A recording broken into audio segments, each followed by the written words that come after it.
Hi everybody, welcome back. Today as well we have another video for you all. In this video I'll show you how you can simply go ahead and ship a package on UPS. But before that, please to make sure to like our video, subscribe our channel, and let's without any further delay we'll simply go ahead and step into our video.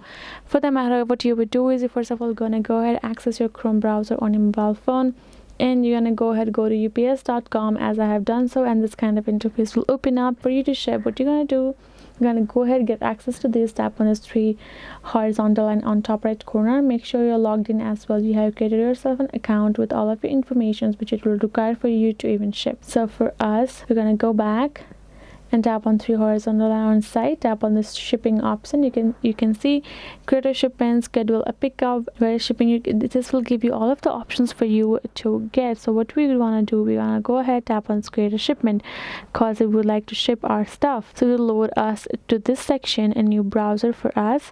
And now we're gonna go ahead, we see we have to complete the sixth step, which includes the country or territory, which will be United States, full name of the company, and then the address that you would like it to be shipped to, or the email address that you would like. And then you're gonna go ahead and enter the extension that your shipment does. Tap on since status updates for your shipment so you can know where it is headed, how much time it will take. Use a different return address if you would like or not. Then you will tap on this continue option. For you have to require all of the information. Then we will ask for the second and third, fourth and fifth, sixth for you to complete all the prompts for you to complete your shipment. Once you're done, you will be able to ship your package to anywhere else you would like.